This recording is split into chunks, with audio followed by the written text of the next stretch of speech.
परमपिता परमेश्वर सतगुरु रामपाल जी भगवान की विशेष दया से, मेहर से, रजा से आप और हम सभी सत्सेवक भाई बहन जो साध संगति से जुड़े हुए हैं, अपनी आत्मा के कल्याण हेतु हर प्रकार से मर्यादाओं में रहते हुए, संघर्ष करते हुए, गुरु वचन में चलते हुए सतभक्ति मार्ग पर मोक्ष प्राप्ति के लिए निरंतर आगे की ओर बढ़ रहे हैं।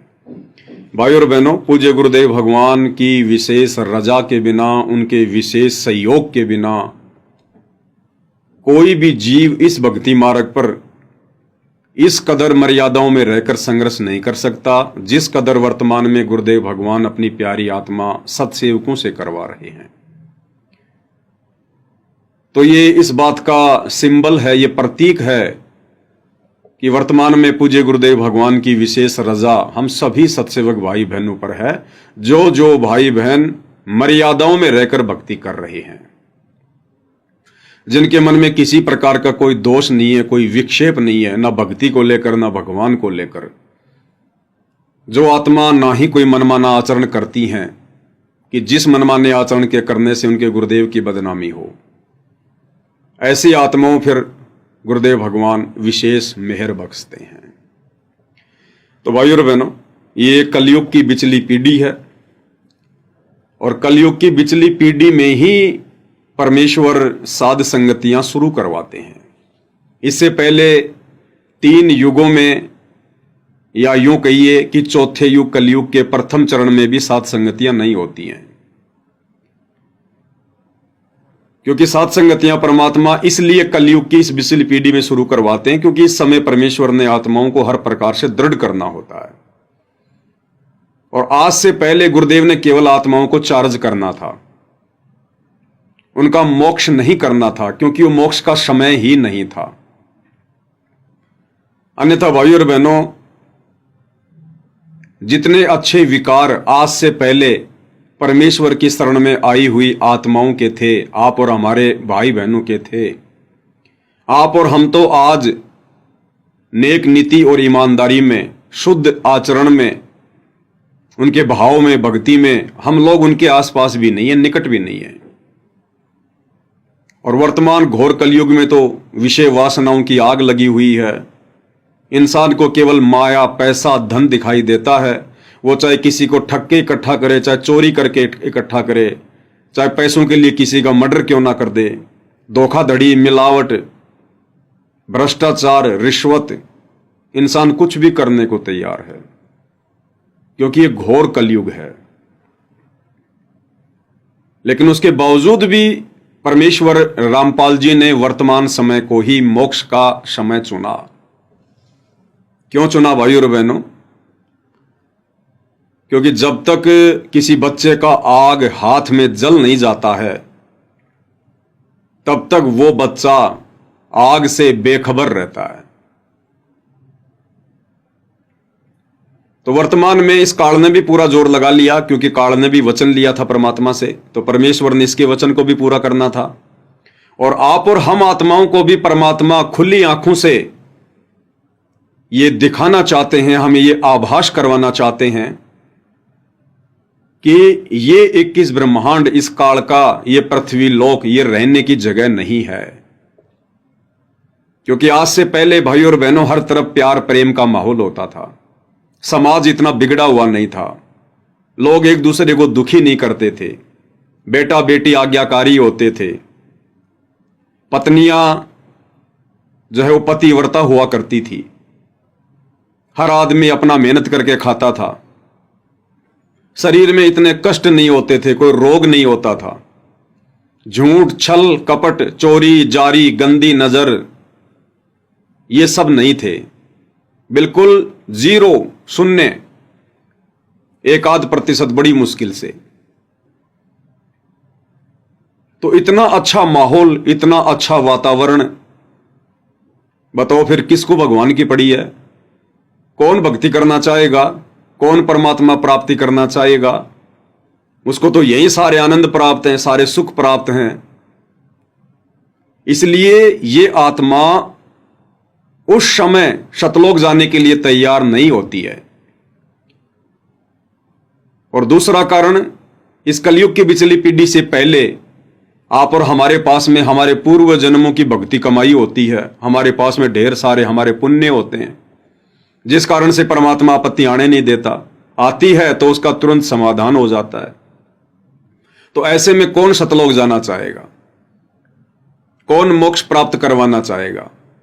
इसलिए परमेश्वर ने ये कलयुग की दूसरी पीढ़ी, ये बिचली पीढ़ी, ये समय चुना, क्योंकि अंतर्यामी को पता था कि उस समय तक काल ढंग से इनकी घिस निकाल देगा। इनकी जो बैटरी चार्ज है, जो इनके पास में इनके पुण्य है, भक्ति धन है, काल इसको खर्च करवा देगा। और सतयुग से वर्तमान समय तक काल केवल हमारी भक्ति बर्बाद करता हुआ आ रहा है। हमारी भक्ति जमा तो हो ही नहीं रही, इकट्ठी तो हो ही नहीं रही, क्योंकि काल के अंतर्गत जितनी भी साधना है उसको करने से हमारी भक्ति संग्रहित नहीं हो सकती, हमारी बैटरी चार्ज नहीं हो सकती। बैटरी चार्ज होती है कबीर परमेश्वर रामपाल जी की सत भक्ति से, शास्त्र अनुकूल भक्ति से। ये मीठा पानी है। बाकी काल के ओम नाम का जप करके या फिर घोर साधना करके, तपस्या करके हम केवल खारा पानी जमा कर सकते हैं। खारा पानी भी काम आता है, लेकिन वो पीने के काम नहीं आ सकता। खारा पानी पीने से हमारी जीवन रक्षा नहीं हो सकती। खारे पानी से हम लोग जो है कपड़े धो सकते हैं, मैल बहुत अच्छा कटेगा, लेकिन मुक्ति नहीं हो सकती। तो वर्तमान में परमात्मा को पता था कि जो मड़ाई इनके पास में थोड़ी बहुत जमा है, वो मड़ाई काल इनकी खर्च करवा देगा। इनके पुण्य खत्म हो जाएंगे और इनके पास इनके पाप कर्म शेष बचेंगे उस समय। और परमेश्वर का विधान है, दुनिया अपरिचित है। आप और हम भी गुरुदेव भगवान के शरण में आने से पहले अपरिचित थे, क्योंकि इस लोक का विधान है कि ये लोक चलता है पाप और पुण्य से। जिसके पुण्य हैं उसको सारे सुख होंगे, ठाट बाट होंगे, घर में बेटा बेटी होंगे, काम धंधा होगा। और जिसके पास पुण्य नहीं है उसके ऊपर फिर आपत्तियां आती हैं, उसके पाप कर्म उसे दुखी करते हैं। तो मालिक को पता था कि उस समय कलयुग की बिचली पीढ़ी तक इनके पुण्य समाप्त हो चुके होंगे और इनके पाप कर्मों का ढेर जो लगा हुआ है, काल फिर पाप कर्मों के आधार से इनको कष्ट देगा, दुख देगा, तकलीफ देगा। तरह तरह की बीमारियां इनको घेरेंगी, ये रोग से दुखी होंगे, पीड़ित होंगे, लाइलाज बीमारियां होंगी। इनको काम धंधे में दिक्कत आएगी, परिवार पालने में भी इनको दिक्कत आएगी। एक तरफ तो काल दुनिया भर की भौतिक चीजें लागू करवा देगा, विज्ञान और टेक्नोलॉजी के माध्यम से इंसान की इच्छाएं बढ़ेंगी। मैं गाड़ी भी लेके आऊं, मैं मोटरसाइकिल भी लेके आऊं, मैं फ्रिज भी लेके आऊं, मैं घर में एसी भी लगवाऊं, मेरे पास महंगा मोबाइल भी होना चाहिए। और दूसरी तरफ इनके पास में पुण्य होंगे नहीं, जिस कारण से धन इनके पास में होगा नहीं। तो ये अंदर ही अंदर ये जलेंगे और फिर ये क्या करेंगे, दूसरा तरीका अपनाएंगे, चोरी का, ठगी का, धोखाधड़ी का। उससे और ज्यादा दुखी होंगे, कर्मों की मार और पड़ेगी। ऊपर से फिर जब धरती पर पुण्य समाप्त होने लगते हैं और पाप कर्मों की वृद्धि होती है, उसके बाद प्राकृतिक आपदाएं भी आनी शुरू होती हैं। कभी बाढ़ आएगा, कभी भूकंप आएंगे, कभी अकाल पड़ेगा, कभी तरह तरह की महामारियां आएंगी। तो कुल मिला के अंतर्यामी गुरुदेव भगवान को पता था कि उस कलयुग की बिचली पीढ़ी वाले समय तक, क्योंकि परमात्मा भाई और बहनों फेरबदल नहीं करता। यहाँ के विधान में जो वचन परमात्मा ने दे दिया उसमें परमात्मा फेरबदल नहीं करता। मालिक चाहते तो हमारे को कलयुग की जो है प्रथम पीढ़ी में ही सतलोक लेकर जा सकते थे। जिस समय कबीर परमेश्वर रामपाल जी 650 साल पहले बनारस के काशी में आए थे, कबीर दास नाम से, परमात्मा चाहते तो वो कितना अच्छा समय था। बहुत अच्छे लोगों के विचार थे और शिक्षा तो भगवान उस समय भी दे देते, कौन सी बड़ी बात थी। ये विज्ञान परमात्मा उस समय भी शुरू करवा सकते थे, कौन सी बड़ी बात थी। ये सारा माल मटेरियल, ये खजाना, लोहा, ये कच्चा आयरन, ये सब कुछ जमीन के अंदर ही तो था। आज इंसानों ने कोई मंगल ग्रह से थोड़ा ना प्राप्ति की है। जमीन को खोद खोद के लोगों ने ये कच्चा सामान निकाला, मशीनों में जा जाके उसको मेल्ट किया और ये चीजें बना दी। तो ये धरती, ये पहाड़, ये जमीन 650 साल पहले भी थी, इंसान भी थे, बस भगवान ने दिमाग देना था। लेकिन ये परमात्मा किसी के अकाउंट में जब तक कोई इसकी शरण में नहीं आता है, परमात्मा फेरबदल नहीं करता। तो मालिक को पता था कि उस समय तक इनके पास में भक्ति धन रहेगा, और जब तक भक्ति धन है तब तक परमात्मा छेड़ता नहीं है। जैसे कोई चोर है, बलात्कारी है, कोई डकैत है, ये साइबर ठग हैं, दुनिया भर के लोग जो ठग रहे हैं लोगों को, ऑनलाइन ठगी कर रहे हैं, कोई मिलावट कर रहा है, तो भगवान तो सब कुछ देख रहा है। परमात्मा तो अंतर्यामी है, सबके कर्म कुकर्मों को देख रहे हैं कि भाई कल ये व्यक्ति फला 12 साल की बच्ची का रेप करेगा, बलात्कार करेगा, ये निकम्मा। तो भगवान तो देख रहे हैं, भगवान को तो पता है। फिर भगवान क्यों नहीं बचाता उस बच्ची को, उस निकम्मी आत्मा को क्यों परमात्मा सद्बुद्धि नहीं देता?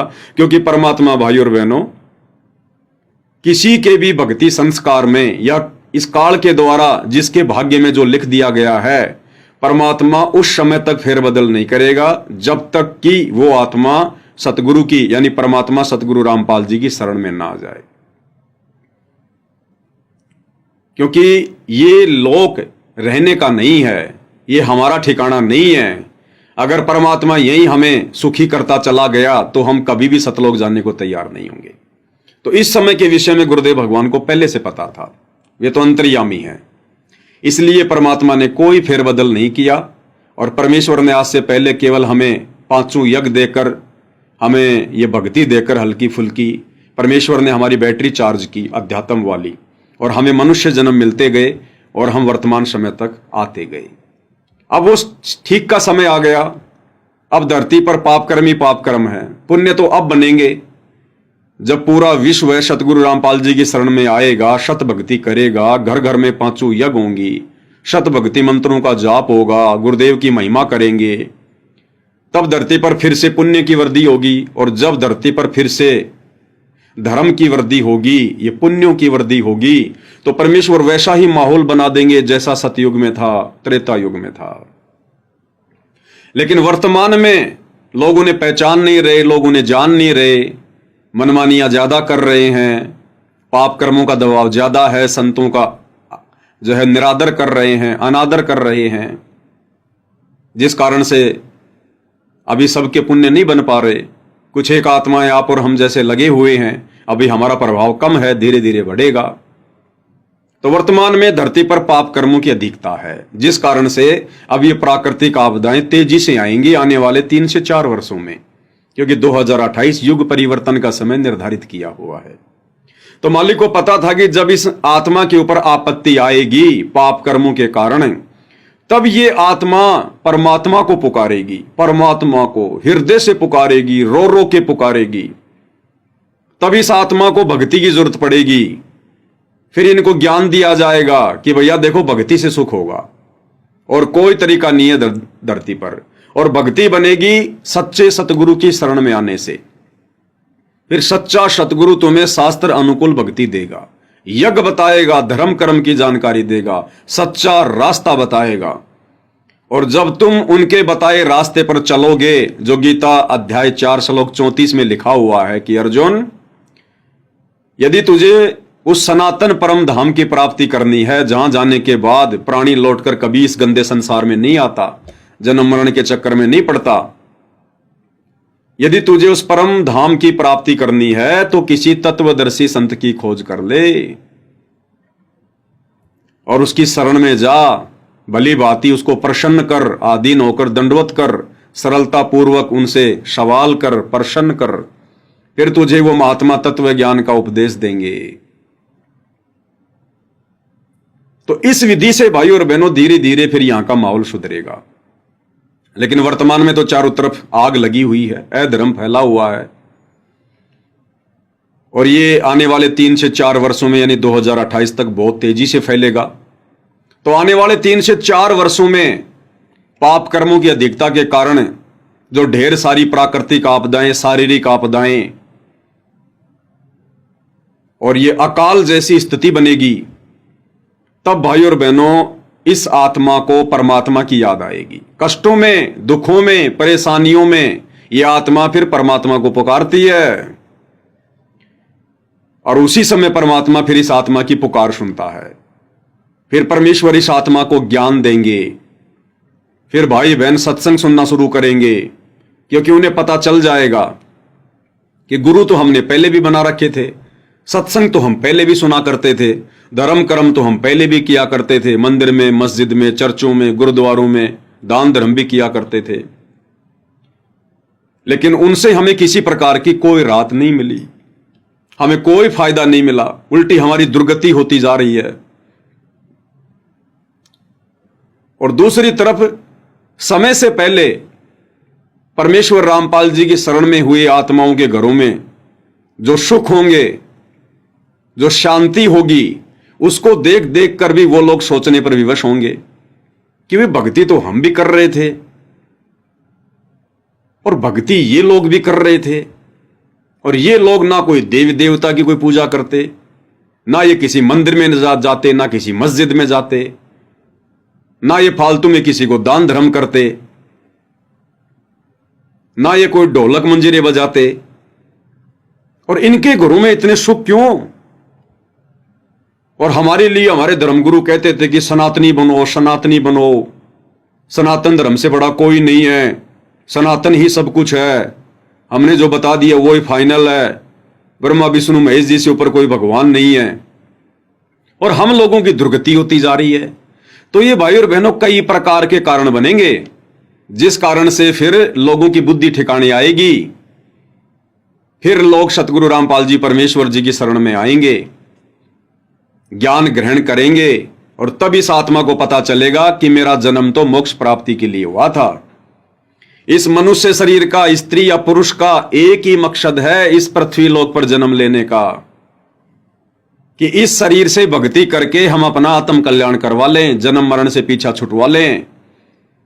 अन्यथा यह काल का चक्कर यहां इसी प्रकार से चलता रहेगा, किसी जन्म में सुख, किसी जन्म में दुख, कभी गधे कुत्ते सूअर 84 लाख योनियों में महाकष्ट, तो कभी ये राजा बना देगा, महाराजा बना देगा, देव पद पे बैठा देगा, थोड़ा सा सुख दे देगा, और उसके बाद फिर 84 लाख योनियों में गधा बना के भेज देगा। फिर ये आत्मा ऊपर को जाने की सोचेगी, फिर हमारी सुरती सतलोक को चलेगी। तो वो समय भाई और बहनों ये फिक्स किया हुआ परमात्मा ने। इसलिए परमेश्वर वर्तमान में समय से पहले आकर अपना ज्ञान दे रहे हैं, समय से पहले आकर, क्योंकि मार्ग तो परमात्मा ने 1994 से शुरू करना था कि जब आवे 5505 तभी वचन मेरा होगा साचा।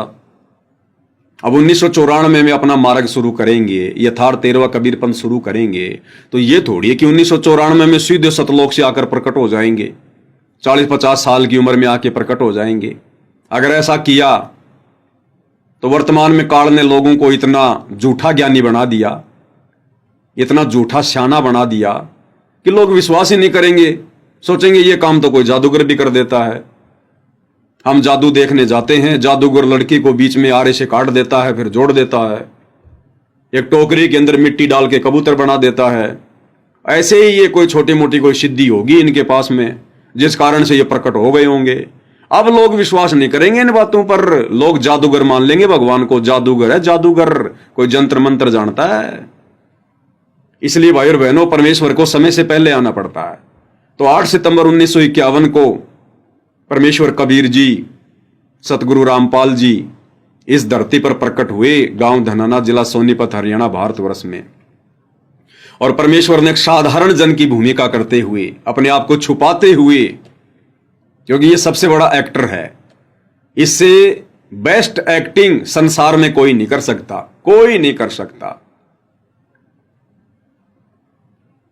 और फिर ये परमेश्वर धीरे धीरे धीरे धीरे आगे बढ़े, और 17 फरवरी 1988 को आदरणीय गरीबदास जी के 12वें पंथ में इन्होंने प्रवेश किया कि 12वें पंथ हम ही चलावें, सब पंथों को मिटाकर एक पंथ चलावें। उसके बाद एक अच्छी आत्मा को, आदरणीय राम देवानंद जी को, जिन्हें हम अपना दादा गुरु जी कहते हैं, उस आत्मा को निमित्त बनाया परमेश्वर रामपाल जी ने अपने मुंह बोले गुरु के लिए। और फिर 1994 से इन्होंने अपना यथार्थ 13वां कबीर पंथ शुरू किया। तो इस प्रकार भाइयों और बहनों परमेश्वर ने वर्तमान समय को भक्ति युग नाम दिया है, स्वर्णिम युग का नाम दिया है। इस समय आत्माएं अपना मोक्ष करवा सकती हैं, जन्म जन्मांतरों के झंझटों से मुक्त हो सकती हैं।